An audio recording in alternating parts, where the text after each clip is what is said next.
My own sister, in front of my 8-year-old son, looked at me and said, "A mother doesn't belong on a battlefield. Now it seems you've brought the battlefield home." She tried to use my 20 years of army service against me to take my child. She thought I was broken. But she was about to learn that a major in psychological warfare always has a battle plan. My name is Trudy Marks. The low thrum of the Washington State Ferry vibrated through the soles of my boots, a familiar hum that usually felt like coming home. But not today. Today it was the sound of a transport moving into hostile territory. Beside me, my 8-year-old son, Leo, pressed his face against the cold glass, his breath fogging a small circle as he watched the Seattle skyline recede into the signature gray mist of the Puget Sound. He was excited. He was going to see his cousins. I, on the other hand, felt the coiled tension of a soldier walking into a pre-planned ambush. The ferry docked, and we drove off into Medina, a world away from the quiet, pine-scented air of my home on Bainbridge Island. My sister Celeste's house wasn't a home. It was a statement piece, a monument to wealth and emptiness carved out of glass and steel on the shores of Lake Washington. It was perfect in the way a magazine spread is perfect. Sterile, untouchable, and soulless. Celeste greeted us at the door with a stiff-armed embrace, her hug feeling more like a pat-down, as an overpowering cloud of a Chanel perfume I couldn't name enveloped me. "Trudy! Leo! You made it," she chirped, her smile a little too wide, a little too bright. My brother-in-law, Leland, a corporate attorney with eyes like a shark, merely grunted a greeting from behind the shield of his Wall Street Journal. He didn't even lower the paper. Leo, oblivious to the undercurrents, happily darted off to find his cousins. I was left standing in the cavernous foyer, feeling like a specimen under a microscope. I could already sense it. This wasn't a family lunch. This was an evaluation. The stage was set, and the main course was served on porcelain dinnerware that I knew, for a fact, cost more than my first car. This lavish display wasn't hospitality. It was a demonstration of power, a reminder of my place in the family hierarchy. Celeste began with a flurry of meaningless small talk, her eyes scanning me, searching for cracks in my composure. The main course was cedar plank salmon, a local delicacy. As she served me a piece, she remarked with that honey-laced voice of hers, "This must be a nice change from the MREs you're used to, dear." The comment hung in the air, a casual dismissal of my 20-year career. I just smiled faintly, the way you do when you've identified the enemy's initial probing attack. Then she made her move. "Trudy," she said, her voice dropping to a tone of feigned, serious concern. I'm really worried about Leo. He needs stability, a normal environment." She paused for dramatic effect, her perfectly manicured hands folded on the table. She looked me straight in the eye, and the warmth vanished completely, replaced by cold, hard steel. "A mother doesn't belong on a battlefield, Trudy. And now, it seems you've brought the battlefield home with you." The air was sucked out of the room. The casual clinking of silverware from the kids' table in the other room seemed a world away. It was a direct hit, a precision strike aimed at the very core of my identity. I saw Leland lower his newspaper just enough for me to see the ghost of a smirk on his lips. This was it. The ambush. A perfectly coordinated psychological operation designed to destabilize and dismantle me. My training kicked in. 20 years in the Army, analyzing threats and controlling chaotic situations, took over. The initial shock, the hot flash of pain and anger that threatened to consume me, was instantly contained. The world narrowed. The ringing in my ears subsided. This wasn't my sister talking. This was a hostile actor executing a pre-planned script. I didn't look at Celeste. My gaze shifted and locked onto Leland. He was the architect. She was just the delivery system. My hands, which had been trembling slightly, were now perfectly still. I placed my fork and knife down on the plate, parallel to each other, without making a sound. I didn't raise my voice. I didn't cry. I didn't give them the satisfaction of the emotional breakdown they were so clearly trying to provoke. Instead, I took a slow, deliberate breath. My voice, when I finally spoke, was even, measured, and devoid of the storm raging inside me. "Leo, honey," I called, my tone so terrifyingly normal it made Celeste flinch. "Get your coat. We need to catch the next ferry." My calm, decisive action threw her. It wasn't in her script. She had expected tears, shouting, a scene. She got a tactical withdrawal instead. "But we haven't had dessert," she stammered, her perfect composure cracking for just a second. I didn't answer. I stood, walked over to Leo, and helped him into his jacket, my movements fluid and efficient. On the ferry ride home, the cold, damp, briny air felt like a relief, washing away the sterile perfume of Celeste's house. Leo, exhausted from playing, had fallen asleep in my arms, his small body a warm, trusting weight against my chest. The anger inside me wasn't hot anymore. It was a cold, hard knot in my gut, as cold as the deep, dark waters of the Puget Sound in winter. I stared out at the gray waves, and the face of Sergeant Frank Miller swam into my vision, his haunted, hollowed-out eyes in his last few months. His wife had done this to him, used his service, his scars, his PTSD, and twisted them into a weapon to take his kids and destroy his soul. And now, my own sister and her husband were running the same playbook on me. They didn't just want my son. They wanted to annihilate me, to prove I was broken, unfit, a monster. The lonely cry of the ferry's horn echoed across the water. I held Leo tighter, a silent promise forming in the deepest part of my being. No, not again. Not another soldier falls on home soil. I knew, in that moment, that this wasn't just my fight anymore. I was fighting for Frank. I was fighting for every person who has ever been cornered by their own family, been told their deepest sacrifices made them unworthy, been made to feel like a stranger in their own life. If you're listening to this, if you've ever felt that chill of betrayal from the one person who was supposed to keep you warm, then you know. You know I couldn't back down. "This battle, Frank," I whispered to his memory, "I will win for both of us." That night, after I tucked Leo into bed, reading him an extra chapter of his favorite book just to hear the steady sound of his breathing, I descended into the basement. This space was the antithesis of the rest of my meticulously organized home. It was my archive, my 20-year history in the U.S. Army packed into olive-drab footlockers and cardboard boxes. The air was thick with the scent of old wood, gun oil, and canvas. The smell of my other life. It was a space of ghosts, and tonight, I was ready to face them. I pulled a metal trunk out from under a dusty tarp and clicked open the latches. Inside lay the artifacts of my service, medals I rarely looked at, photographs of smiling faces in dusty fatigues, and nestled in a corner, a small, unassuming wooden box. I sat on the cold concrete floor, my back against a support beam.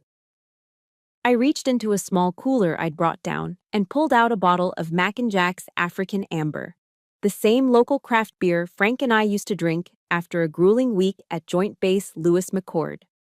I twisted the cap off, the hiss echoing in the silence, but I didn't drink. I just held the cold, damp bottle, its familiar label a conduit to the past, and let the memories flood in. My mind wasn't on Bainbridge Island anymore. It was 6 months ago, at JBLM, in the sprawling, impersonal world of the base. I remembered Frank Miller. Not the hollowed-out shell he became, but the man he was. A burly Army sergeant with a booming laugh who could fix a Humvee with one hand and tell a joke that could make a drill sergeant crack a smile. But I also remembered the change, the slow, gut-wrenching erosion of that man. It started with the phone calls from his lawyer, each one chipping away another piece of his spirit. I remembered finding him in the mess hall, sitting alone, staring at his phone. He wasn't watching a game or texting his buddies. He was watching a video of himself. It was a clip, maybe 30 seconds long, skillfully edited from what must have been hours of body cam footage from a tense patrol. It showed him yelling, his face contorted in a mask of stress and fear. His ex-wife's lawyer had presented it in court as irrefutable proof of uncontrolled PTSD. They had taken a soldier's reaction in a high-stress environment and rebranded it as the rage of a monster. I had tried to help. I wrote a letter to the court, a sworn declaration detailing his exemplary service record, his character, his gentle nature with his own daughter, Lily. But my words, the words of a major who had served with him for years, were dismissed by the court as the biased testimony of a loyal colleague. The system had decided who he was, and the truth didn't matter. With a heavy sigh, I set the unopened beer aside and reached for the small wooden box. I lifted the lid. Inside, on a bed of worn velvet, was a single, folded letter. Frank had mailed it to me from a small, forgotten town in Oregon a few days before he took his own life. The handwriting was a frantic scrawl, the pen digging into the cheap, lined paper.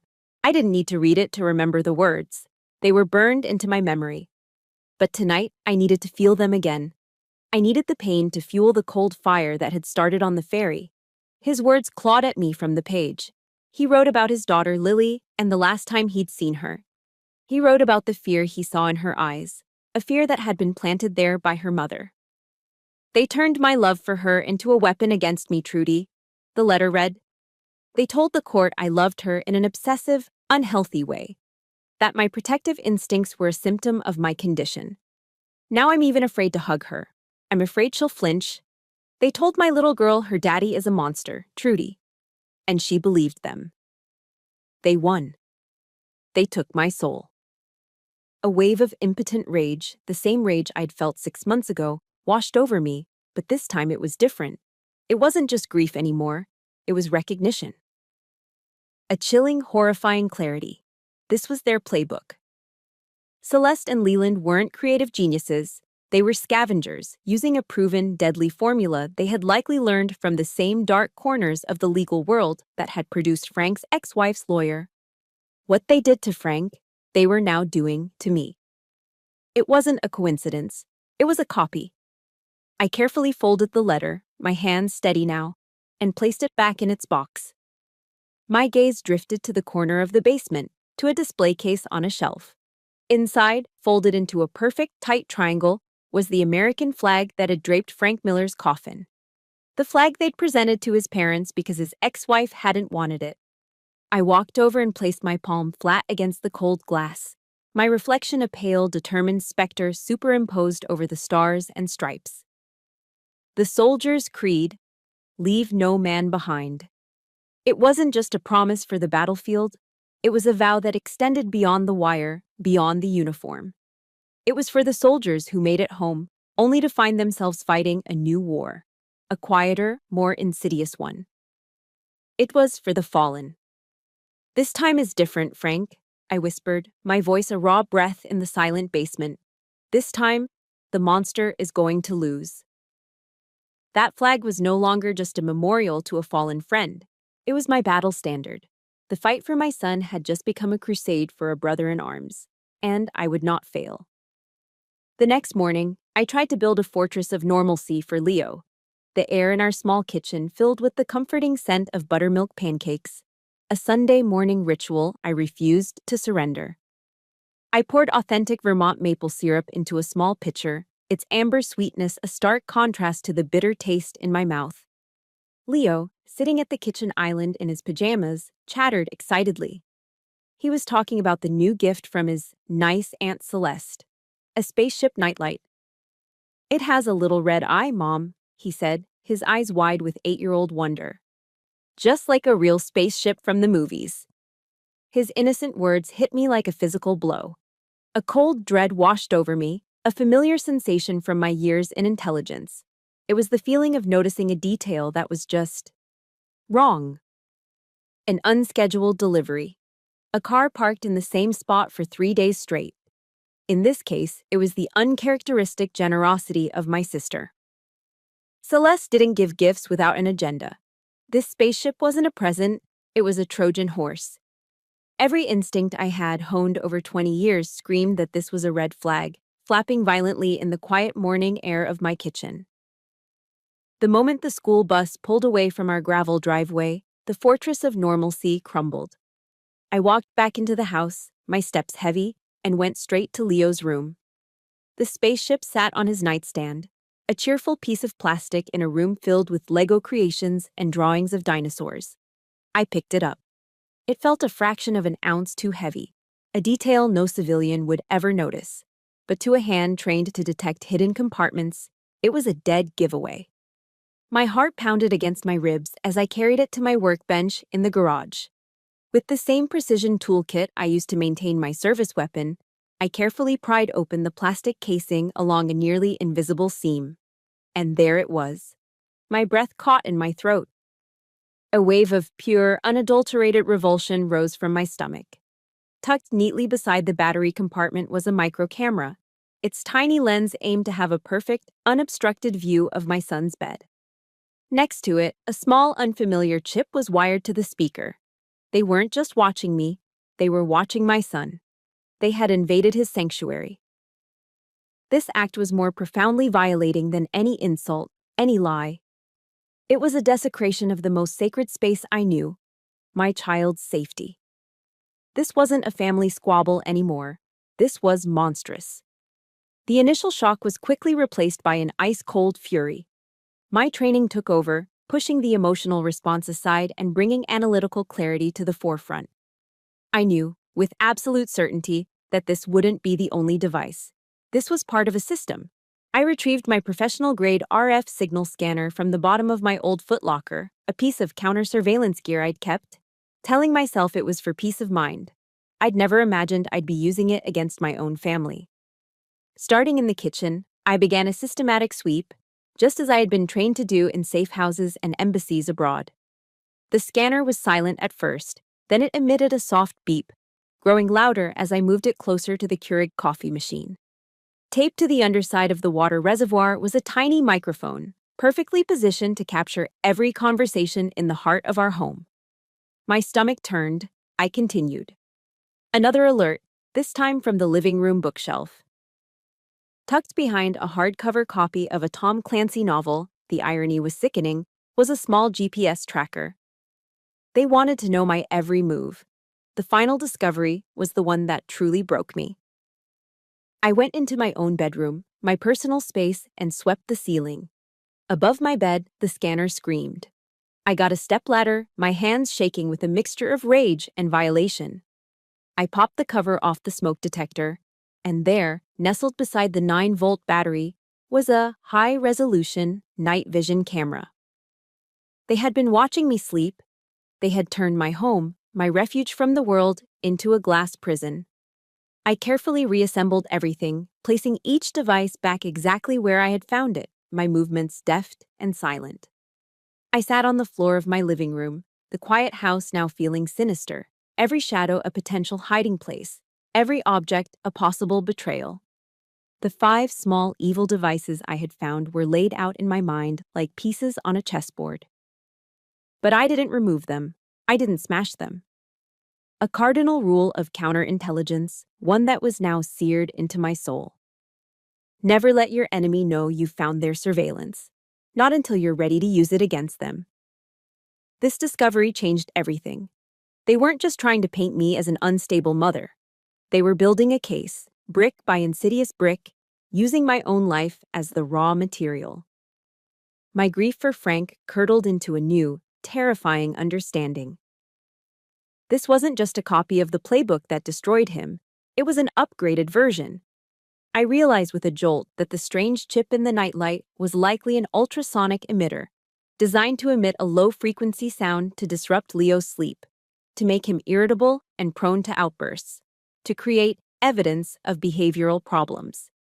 I stood up, the cold resolve of a commander formulating a battle plan settling over me. They wanted to watch a show. They wanted to see the unstable veteran, the broken mother, fall apart under pressure. I walked to the window and stared out across the water toward the distant, gleaming towers of Seattle, where my sister and her husband were likely congratulating themselves. "All right, Celeste. Leland," I whispered to the empty room. "You want a show? I'll give you a performance you'll never forget." The hunter had just realized she was the prey, and now she was going to turn the tables. Living in my own glass prison was a unique form of psychological torture. Every creak of the floorboards, every flicker of a light sent a jolt of paranoia through me. I was constantly aware of the unseen eyes, the silent ears. The performance was exhausting. I smiled when I wanted to scream, I hummed when I wanted to curse.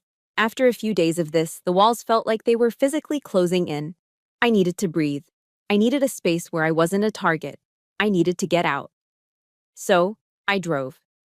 I took the bridge over Agate Pass and headed north to Polsbu, a small town on Liberty Bay known for its Scandinavian charm and fiercely independent spirit. My destination was a small, unassuming coffee shop called Valhalla Coffee. The place smelled of dark roast beans and fresh-baked pastries, a comforting aroma that was the polar opposite of my sister's suffocating perfume. Valhalla was an unofficial sanctuary, a weekly meeting spot for a handful of local veterans. We never called it a support group. It was just coffee. The owner, a burly former Marine with a Viking-esque beard, saw me walk in. He gave me a single, solid nod of greeting, already turning to pull a shot for the Americano he knew I always ordered. I took the warm ceramic mug and slid into a worn wooden booth. Across from me sat two familiar faces, a retired Navy pilot named Dave and a retired Army nurse named Martha. She must have been in her late 70s, with kind eyes that had seen more than any of us. There were no probing questions, no suffocating sympathy. We talked about the things normal people talk about: the ridiculous price of gas, the chances of the Seattle Seahawks making the playoffs this year, the best way to fix a leaky roof. They didn't need to know the details of my war. They had fought their own. Their presence alone was a quiet affirmation that echoed louder than any words. We are here. You are not alone. This was my chosen family, the one forged not by blood, but by shared scars. In the middle of Dave's rant about a bad call in last Sunday's game, the words just tumbled out of my mouth, quiet and unbidden. They think I'm a bad mother. I didn't say who they were. I didn't have to. The men fell silent, looking down at their coffee mugs, giving me the space I needed. But Martha, she reached across the table and placed her warm, wrinkled hand over mine. Her touch was firm, grounding. She had spent her life tending to the broken bodies and spirits of soldiers, and her touch carried the weight of that experience. "Honey," she said, her voice a low, steady balm. "A mother's love isn't measured in perfect meals or a spotless house. It's measured in the sleepless nights you spend by their bedside when they're sick. It's measured in the strength you find to fight the whole damn world for them. Don't you ever let anyone tell you otherwise." And with that, the dam I had so carefully constructed inside me broke. A single, hot tear, the first one I'd allowed myself to shed since this whole nightmare began, escaped and rolled down my cheek. It wasn't a tear of weakness. It was a tear of gratitude, of being seen. A therapist at the VA once quoted Brené Brown to me. "Vulnerability is not weakness. It's our greatest measure of courage." In that moment, surrounded by my chosen family, I understood. Allowing myself this moment of vulnerability was an act of defiance. It was in that fragile, precious moment of peace that my phone buzzed on the table, a harsh, electronic intrusion. The caller ID read, "Leo Marks Elementary." My blood ran cold. I answered. "This is Trudy Marks." The voice on the other end belonged to the principal, Mrs. Davison. Her tone was formal, detached, and chillingly professional. "Ms. Marks, I'm calling because I need to schedule a meeting with you. There have been some concerns raised by other parents." She paused, and I could hear the rustling of papers. "And we've also received a formal report from a member of your family. We need to discuss Leo's home environment." A formal report from a family member. The warm, safe world of the coffee shop evaporated. The floor fell out from under me. The net wasn't just inside my house anymore. They had cast it wider. They had reached into my son's school, into the community, turning the very systems designed to protect children into weapons against me. This was a full-scale assault, and I had been walking right into it. I see," I managed to say, my own voice sounding distant. "When would you like to meet?" We set a time for the next day. I hung up, my hand trembling so badly I almost dropped the phone. Dave and Martha were looking at me, their earlier casualness replaced by a familiar, grave understanding. They knew that look. They'd seen it on the faces of countless soldiers who had just received bad news from home. It was the look of someone realizing the enemy was no longer on the horizon, but had already breached the perimeter. My secret war was over. It was now public. "They've started," I said, my voice a hoarse whisper. The air felt thick, heavy. "The storm is here." Martha's hand tightened on mine. "Then we'll face it together," she said, her voice fierce. I was grateful for her strength, for their silent solidarity. But as I looked out the window at the gray, unforgiving sky, I knew the truth. This was my storm. And I was standing right at its heart, alone. The principal's call was a declaration of war on a new front. The battle was no longer confined to my home. It had spilled into the public sphere, targeting my reputation and my son's well-being. I couldn't just play defense anymore. I had to go on the offensive, and that meant identifying the enemy's command structure. All roads led to one place, my brother-in-law's law firm, Vance and Albright. Playing the part of a victim wouldn't work. I needed to infiltrate, not plead. So, I became someone else. I created a new identity. Sarah Jenkins, a well-funded tech entrepreneur from out of state, looking for aggressive legal counsel on a complex corporate merger. I booked a consultation, and as part of my cover, I specifically requested a junior associate, framing it as a desire for a fresh, hungry perspective. I was hoping for someone not yet corrupted by the firm's culture. They assigned me to a young lawyer named Maya Flores. The Vance and Albright offices occupied the top 3 floors of a gleaming skyscraper in downtown Seattle. Stepping out of the elevator was like entering another world. Polished marble floors, floor-to-ceiling windows with panoramic views of Elliott Bay, and the hushed, expensive silence of money and power. My heart hammered against my ribs. I was walking into the lion's den, armed with nothing but a lie. Maya Flores was sharp, intelligent, and impeccably dressed, but there was a weariness in her eyes that didn't match her age. As I laid out my fabricated case, I strategically seeded the conversation with keywords from my own situation.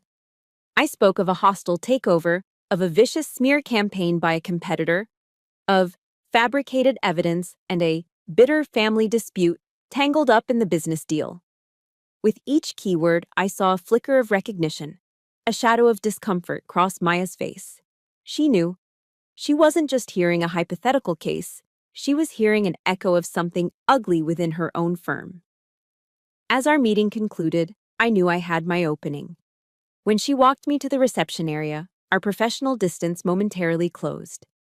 As we shook hands, she pressed a small, cold object into my palm. It was a USB flash drive. "Parking garage, level P2. 10 minutes," she whispered, her eyes darting nervously toward the hallway. "Don't let anyone see you." Then she turned, her professional mask back in place, and walked away. The 10-minute wait in the sterile, silent reception area was one of the longest of my life. I finally took the elevator down to the concrete chill of the parking garage. The smell of exhaust fumes and damp concrete hung heavy in the air. Maya emerged from behind a concrete pillar, looking pale and frightened. She pushed a second USB drive into my hand. "I can't be a part of this anymore," she said, her voice trembling. They did this to another soldier. A custody battle. He's dead." My heart stopped. Frank. The name was a silent scream in my mind. It was all connected. My worst fears were confirmed. I looked at this brave, terrified young woman. "Thank you," was all I could manage to say. That night, after Leo was asleep, I took my old non-networked laptop, my air-gapped computer from my army days, and plugged in the USB drive. The contents loaded, and a wave of nausea washed over me. It was a single, password-protected folder. The password Maya had given me was one word: Frank. Inside was the entire monstrous architecture of my own destruction. It had a name, a sickeningly ironic one: Project Nightingale. It was all there. A labyrinth of emails, memos, psychological profiles, and financial records. They had a file on me, referring to me only as the subject. They had analyzed my service record, my psych evaluations, everything. A memo from Leland to a man I'd never heard of, Sterling Croft, detailed my weaknesses, my loyalty to my men, my fierce, protective love for my son.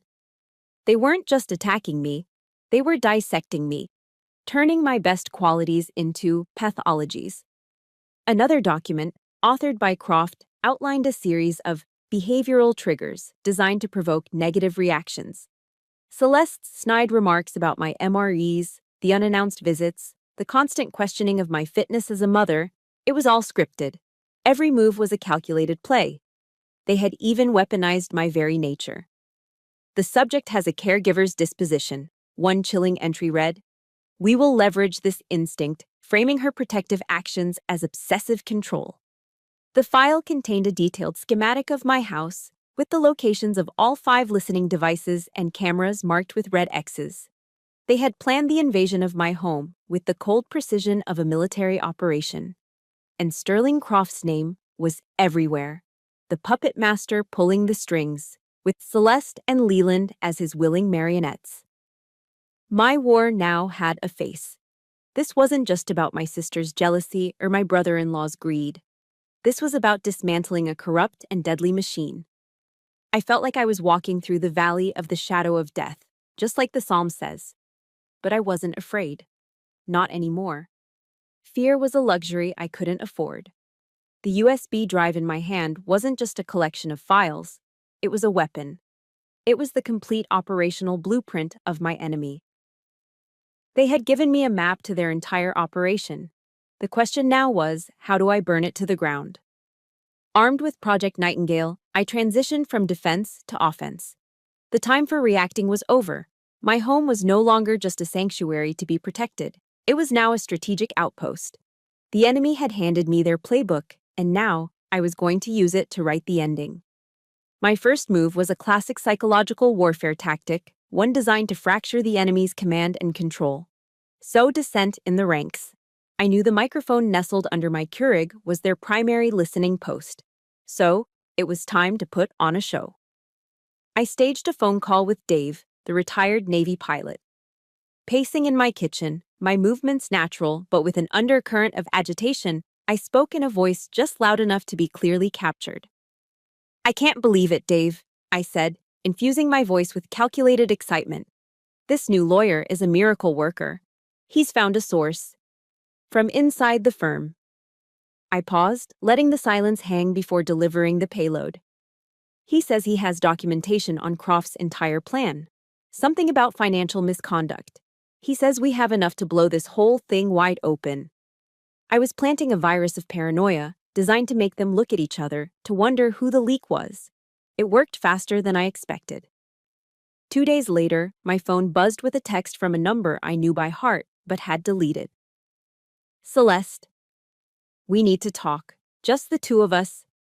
The bait had been taken. The panic was setting in. I refused to meet on her turf. No more sterile mansions or power lunches. I chose the location. A gritty, old-school diner near the Bremerton Ferry Terminal. A place with cracked vinyl booths and the lingering smell of fried bacon. A place where her designer handbag would look comically out of place. It was neutral ground, but it felt like my ground. I was already in a back booth, nursing a black coffee, when she walked in. She looked around, her discomfort obvious, before spotting me. As she slid into the seat opposite me, her face was a mask of practiced sorrow. The performance began immediately. Her eyes welled up with perfectly timed tears. "Oh, Trudy," she began, her voice thick with fake emotion. "I'm so sorry. Leland. He pushed me into it. He can be so persuasive. I was just so terribly worried about Leo." I said nothing. I just sat there, my hands wrapped around the warm mug, and held her gaze. I let the silence stretch, a vast, uncomfortable chasm between us. In my experience, if you give a liar enough silence, they will eventually hang themselves with it. My quiet stare was a more powerful weapon than any accusation. It told her I wasn't buying it. Seeing the waterworks had failed, she shifted tactics. She leaned forward, trying to conjure the ghost of a bond we once shared. Trudy, remember that time in middle school? When those older boys were teasing me by the bleachers, and you came out of nowhere and pushed the biggest one right into the mud. You've always been my protector. You've always looked out for me. The words were a poisoned dart, dipped in the sweet honey of nostalgia. She was weaponizing our childhood, twisting an act of sisterly love into a tool for manipulation. For a fleeting second, a flicker of the sister I once knew, the one I had protected, made me hesitate. A painful, familiar hope whispered in my ear. What if she really is sorry? It was a moment of weakness, a brief, treacherous thought that I had to consciously extinguish. A VA therapist once told me, "You can't change other people, you can only change your reaction to them." My reaction now was clarity. I let her finish, let her spin her web of half-truths. Then, without a word, I reached into my bag and slid a single sheet of paper across the sticky tabletop. It was a printout of an email from the USB drive, an email from Celeste to Sterling Croft. The subject line was stark and clinical. Trigger tactics for T. T for Trudy. Her eyes scanned the page. I watched the blood drain from her face as she read her own words, her own suggestions for how to best exploit my trauma. She had been the one to suggest using the memory of Frank Miller to provoke a reaction, calling it my primary emotional weak point. Every lie, every carefully constructed facade, crumbled into dust right there in that greasy spoon diner. Her performance was over. "You're not worried about Leo," I said, my voice low and steady, each word a carefully placed stone. "You're not sorry. You're just sorry you got caught." I leaned forward slightly, my eyes locking onto hers. This was never about Leland, and it was never about concern. It's about envy. It has always been about envy, Celeste. Of my uniform, of my independence, of the fact that I built a life for myself that didn't depend on a rich husband to pay for it. And so, you decided to try and take the one thing that truly matters to me. I stood up, my movements calm and deliberate. I put a $10 bill on the table to cover my coffee. This conversation is over. The next time we see each other, it will be in front of a judge. I looked down at her, at the woman who was my sister in name only, her perfect face a mask of pure, unadulterated shock. "And Celeste," I added, my voice dropping to a near whisper, cold and final as a tombstone. "Tell Leland and tell Sterling Croft. This soldier is not retreating. This soldier is just getting started." I turned and walked out of the diner without looking back, leaving her there, a ghost of our shared past, shipwrecked in a sea of her own deceit. The broken mirror of our sisterhood could never be put back together, and I was finally, blessedly, done trying to pick up the pieces. My meeting with Celeste had solidified one thing. There was no reasoning with them. There was only victory or defeat. To win, I needed a kill shot. A piece of evidence so undeniable, it would vaporize their entire narrative and expose them for the predators they were. The documents from Maya were the battle plan, but I needed to catch the general in the act. The opportunity presented itself in the glossy society pages of the Seattle Times. Celeste and Leland were co-chairing the annual Children's Shield Charity Gala, a high-profile event for the city's wealthiest patrons. And according to the file Maya gave me, their special consultant, Sterling Croft, would be an honored guest. It was the perfect stage, a battlefield disguised in silk and champagne. I wasn't going to the gala as Trudy Marks, the grieving, unstable mother they were trying to create. I was going as Major Marks, on a reconnaissance mission. My preparation was entirely tactical. I selected my uniform with precision. Not a glittering gown that would draw attention, but a simple, elegant black dress. The kind of sophisticated attire that allows you to blend into the background, to become part of the scenery, easily mistaken for an event coordinator or a high-level assistant.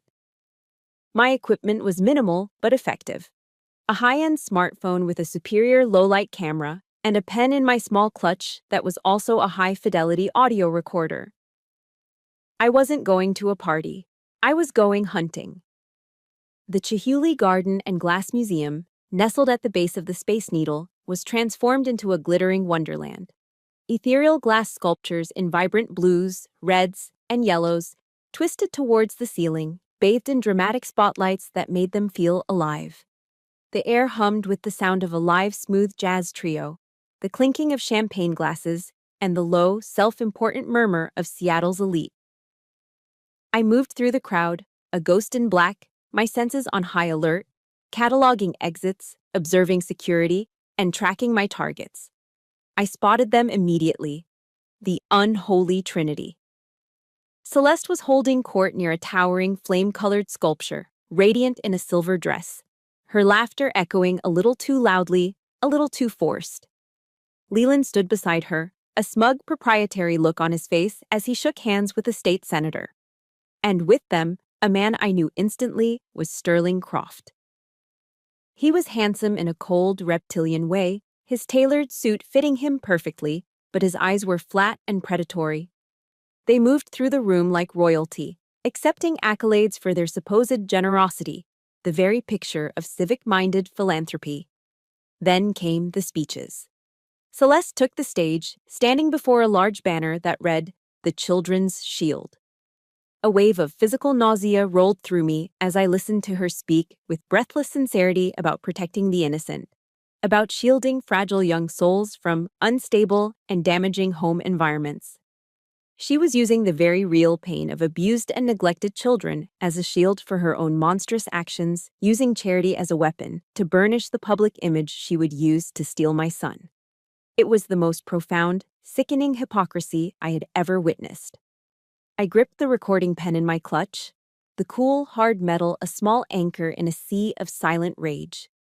I knew a man like Croft, arrogant and obsessive, a micromanager of deceit, wouldn't be able to resist checking on his prize project.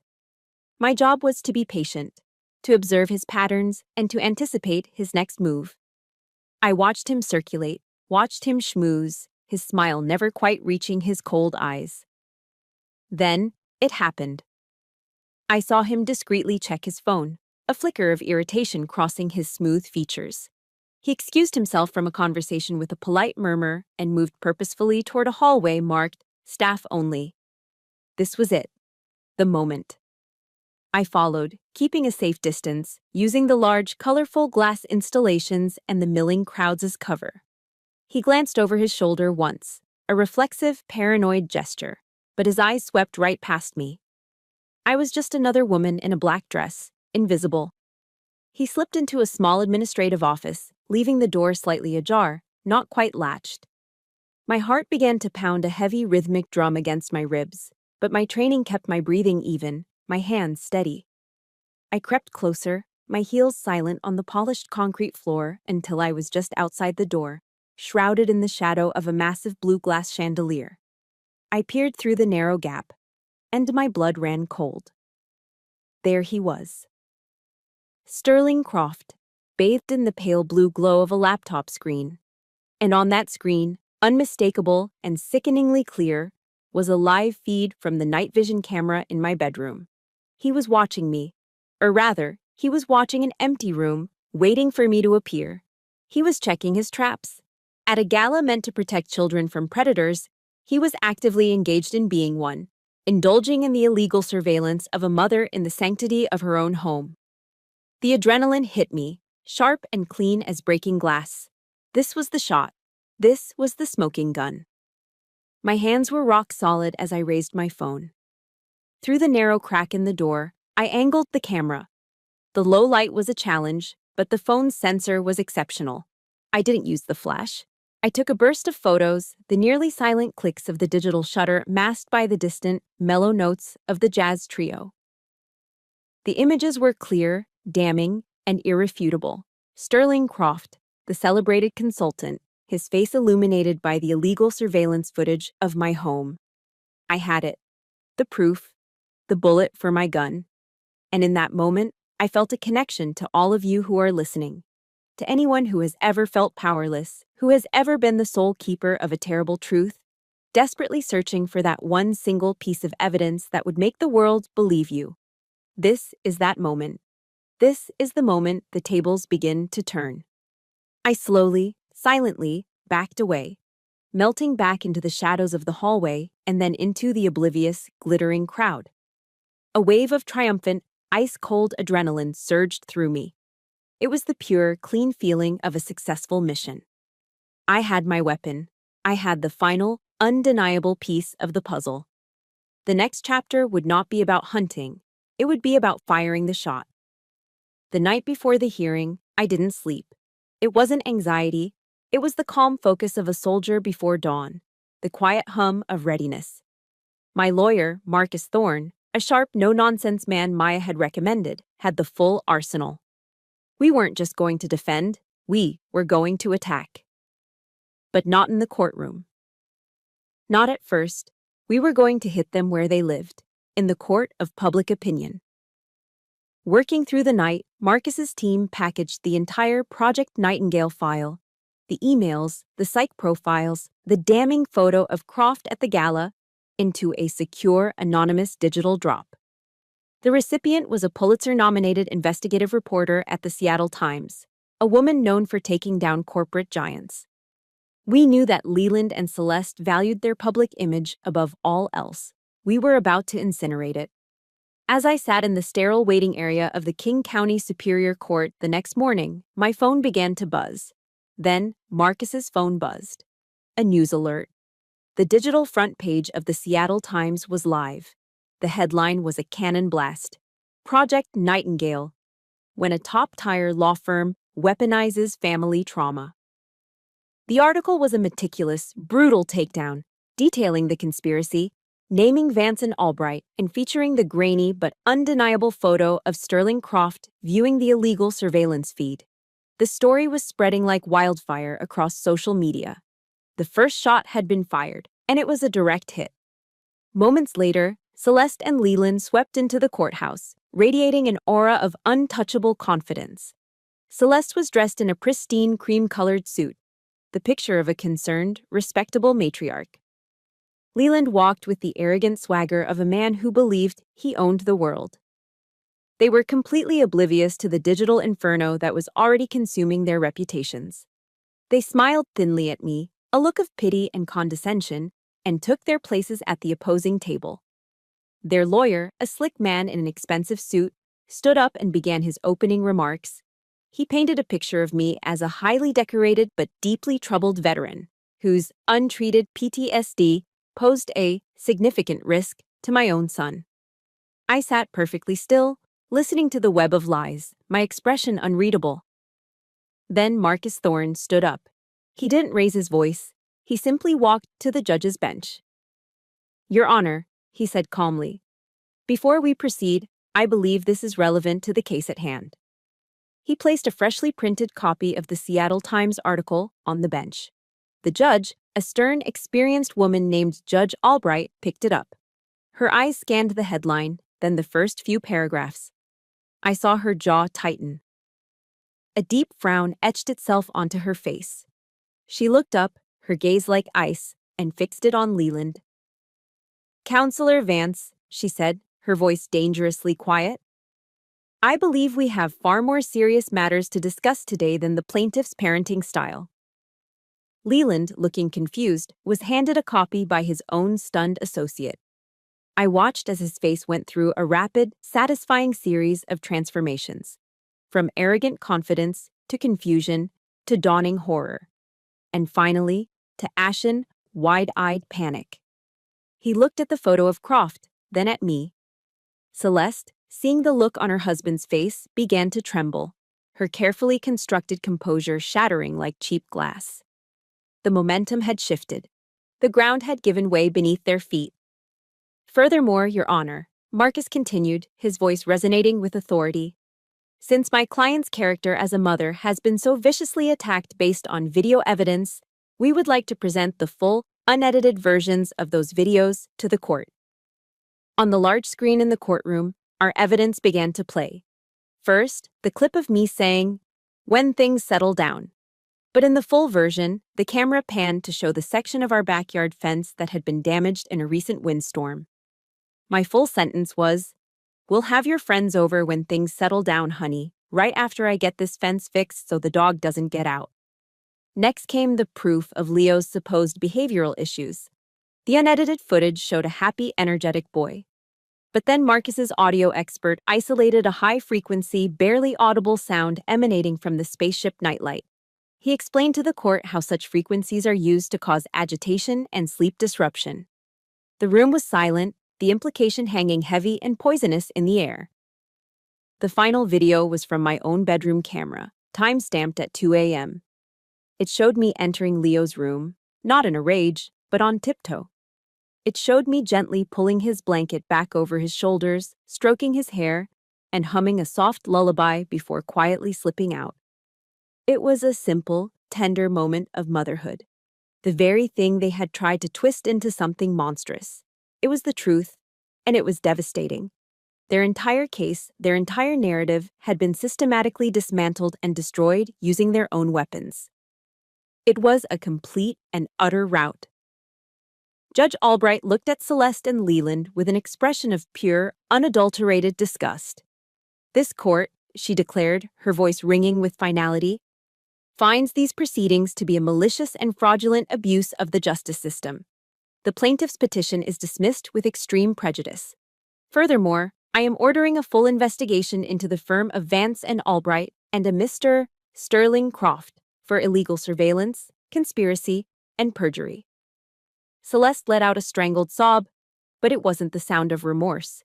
It was the sound of a narcissist whose perfect image had been publicly shattered. Leland, ever the survivor, didn't even look at her. He gathered his papers, his face a pale, sweaty mask, and practically fled the courtroom, leaving his wife to collapse in a heap of designer fabric and ruined ambition. I didn't feel a surge of gleeful triumph. I just felt quiet. A profound, bone-deep sense of relief washed over me, as if a 200-pound rucksack I'd been carrying for months had finally been lifted from my shoulders. The battle was over. I nodded once to Marcus, a silent, grateful acknowledgement of his work, and then I walked out of the courtroom, leaving the smoldering wreckage of their lives behind me. The war was won. The days following the court hearing were strangely quiet. My house, once a prison of unseen eyes, now felt vast and silent. The news was a firestorm. Vance and Albright was imploding under the weight of lawsuits and an ethics investigation. Sterling Croft had apparently vanished, his reputation and career vaporized overnight. And Leland, in a final act of self-preservation, had filed for divorce from Celeste, publicly cutting ties to save what little he could of his own skin. I saw the headlines on my phone's news feed, but I didn't click on them. I had no interest in watching the carrion birds pick at the corpses of their lives. There was no sense of elation, no victory parade in my soul. There was only a profound, bone-deep exhaustion. The adrenaline that had sustained me for weeks had drained away, leaving a hollow ache in its place. The victory didn't taste sweet. It tasted of ash and loss. I'd won the war for my son, for my dignity, for Frank's memory. But in the process, I had lost my sister, or rather, I'd finally been forced to admit that the sister I once knew had been gone for a very long time. A few days later, a letter arrived. It wasn't a bill or junk mail. It was a handwritten card, the kind people rarely send anymore. It was from Maya Flores. She wrote that she had resigned from Vance and Albright the day after the hearing. She had accepted a position with a nonprofit organization that provides free legal aid to veterans. "You showed me what real courage looks like," she wrote in her neat, precise script.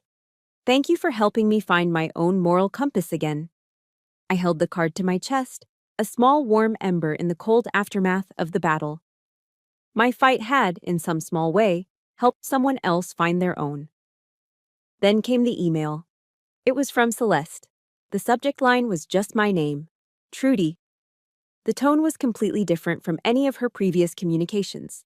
The arrogance, the manipulation, the condescension, all gone. It was replaced by a raw, pathetic desperation. She wrote about Leland abandoning her, about her friends refusing her calls, about her perfect world collapsing around her.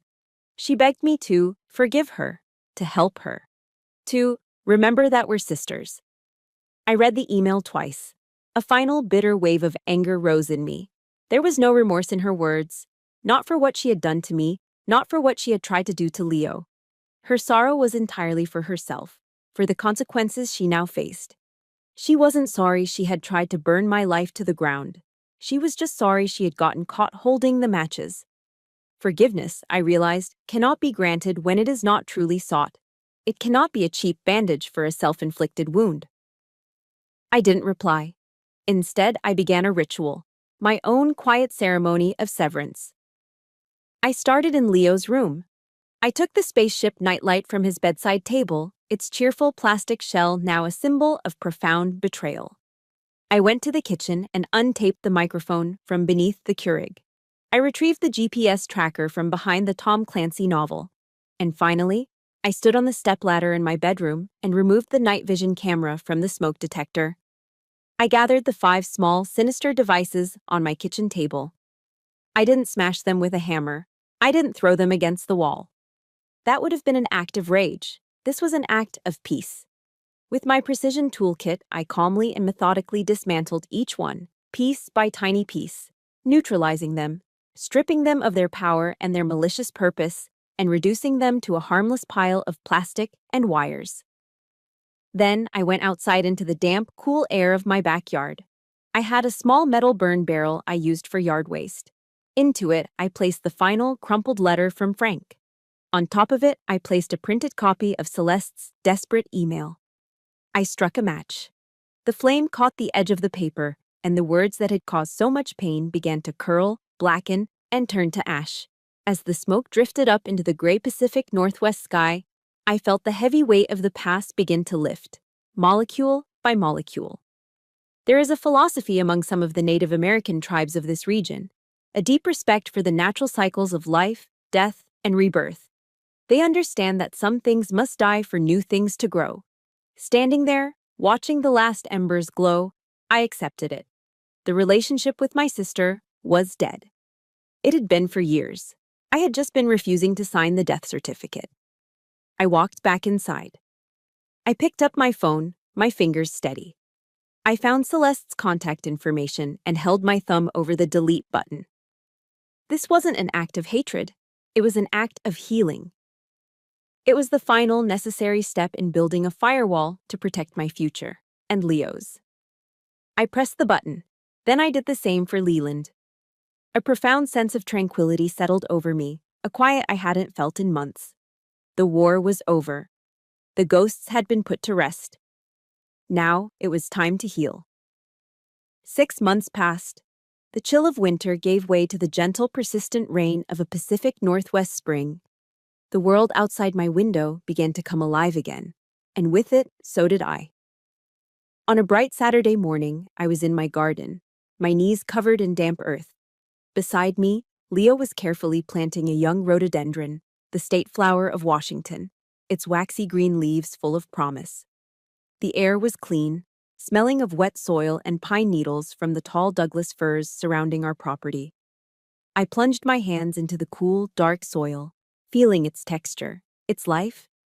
For the first time in almost a year, I felt truly present in my own home. I no longer scanned the corners of rooms for hidden lenses or flinched at the sound of the furnace kicking on. I had reclaimed this space. It was mine again. Leo let out a delighted squeal as a fat earthworm wriggled over his hand. His laughter, pure and unrestrained, echoed through the quiet yard. It was the most beautiful music I had ever heard. This piece wasn't a gift. It wasn't luck. It was a territory I had fought for, bled for, and won. The following weekend, I found myself driving back to Joint Base Lewis McChord. But I wasn't going as Major Marks, the intelligence officer. I was just Trudy, a volunteer. I sat in a standard sterile classroom, facing a group of young soldiers, men and women in their early 20s, their faces a mixture of excitement and raw apprehension about their upcoming transition back to civilian life. They were about to step onto a different kind of battlefield, one they were completely unprepared for. I told them my story. Not all of it, not the ugliest details, but enough. I told them about Frank. I didn't frame it as a tragedy, but as a lesson, a piece of critical intelligence for their next mission. The toughest battle you'll ever fight, I told them, my voice quiet but carrying to the back of the room, might not be overseas. Sometimes it's in your own living room. The most dangerous enemy might be someone you think you know best. Someone who knows exactly where to find the cracks in your armor. I looked around the room, meeting their young, earnest eyes. Prepare for it. Build your support network now. Your fire team, your chosen family. Don't try to fight it alone, because you are not alone. After the session, as I was packing my bag, a young female captain approached me. She was sharp, with intelligent eyes that held a familiar shadow of weariness. Ma'am, she said, correcting herself. Thank you. What you said, I'm in the middle of a custody battle myself. My ex-husband is using my deployment as a weapon against me. I was close to giving up. I looked at her, and in her face I saw a reflection of myself just a few short months ago, cornered, exhausted, and fighting for the one thing that mattered most. I gave her a small, genuine smile. You're not alone, Captain, I said, my voice soft. Here. I wrote my personal cell number on a slip of paper. This is my number. Call me anytime, day or night. We'll figure it out. She took the paper, her fingers closing around it as if it were a lifeline. In that moment, I understood. I had transformed my pain into a purpose. Frank's legacy wouldn't be one of despair. It would be the warning I could now offer, the strength I could now lend. The cycle of destruction had been broken, and in its place, a cycle of support had begun. That evening, I returned home. The sun was setting, painting the sky over the Puget Sound in breathtaking shades of orange and pink. The snow-capped peak of Mount Rainier in the distance was bathed in a rosy alpenglow. I sat on my back porch, a steaming mug of herbal tea warming my hands. Leo was racing across the lawn with a goofy golden retriever puppy we had just adopted from a local shelter, their joyous barks echoing in the twilight. I didn't know what the future held. The scar from my relationship with Celeste would likely never fade completely. There would always be a phantom ache where a sister used to be. But for the first time in what felt like a lifetime, I wasn't afraid.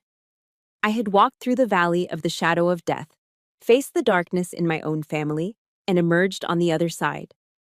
I had fought for my own dawn. And as I watched my son, happy and safe, throwing a ball for his new best friend, I knew that this victory, this quiet, hard-won peace, was worth more than any medal I had ever earned. My story has found its peace, but I know that for many of you, your own battles are still being fought. Thank you for walking with me through the darkness and into the dawn. If my journey has resonated with you, I invite you to share your own strength in the comments below. Your story matters, and it could be the light that someone else needs to see. To hear more true stories of resilience and the fight for dignity, please consider following our channel. Together we can turn our individual scars into a collective shield. You are not alone.